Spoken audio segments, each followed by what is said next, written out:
आमच्या म्हातारबाबांनी म्हटल्याने हे पोरांनो कशा हळू गलीत बसल्या अशी, चला तिकडे भात पेरोस म्हणून भात पेरोसे लाव. पल्लाट बघून तर माझ्या पोटात याला गोळा, तरी बी राहीना म्हणून सगळी मोठं गोळा करूच लागलो. ही आमची 2 पोरं बुट्टी उचले ना तरी बुट्टी उचलीत. एक पोर तर आमचं इंजिनिअरिंगची परीक्षा देऊन दमवलेलं, त्याच बी लावल्यानी कामास. नंतर जाऊन ट्रॅक्टर हाणलो, पलाट सप्पई करून घेतो म्हणून. ट्रॅक्टर हाणल्यापेट जे काय भोवडो सुरुवात केलो, गार गार भिंगरीगत नुसतं फिर फिरवी. मान घेतलाव भात पेरोस. बैल बघा, बैल पहिला पळाली, मान येले पाय भरून बैलांचे. सांगतात कुणास, हे खत बघून तर मला खाऊसक झालं. ही 2 पोरं बघा काय बी करतात. हे पोर तर पॅन्ट पडेसक घुट्टा ढकलुले. बाबा आमचा दमवून बसलाय. हे बारकं पोर लोंबकाळले त्यास कामात काम.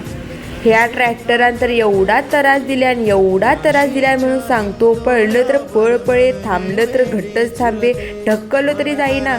गेलं पळलं तर पळ पळे. धुळा आणि पक्षीला काही जगात नाही ते धुळा. सगळा धुळा नाका तोंडात बसलो गप येऊन थांबलं काही. ही आणि कधी हे पोर लई चॅप्टर किडली वेचू मला. आणि आज चांगली तेवढी आपणी. या बारक्या पोरान गोळा करली सगळी घाटल्यान भस्का तोंडात. हे ना आणि आमच्या म्हातारबाबाची चप्पल सर्व्हिसिंग केल्यान. बाबा आता या पायतानानंच ठोकताय. यास बैल दमली म्हणून मटण हांडल्याने खाल्ला आणि गप झोपला.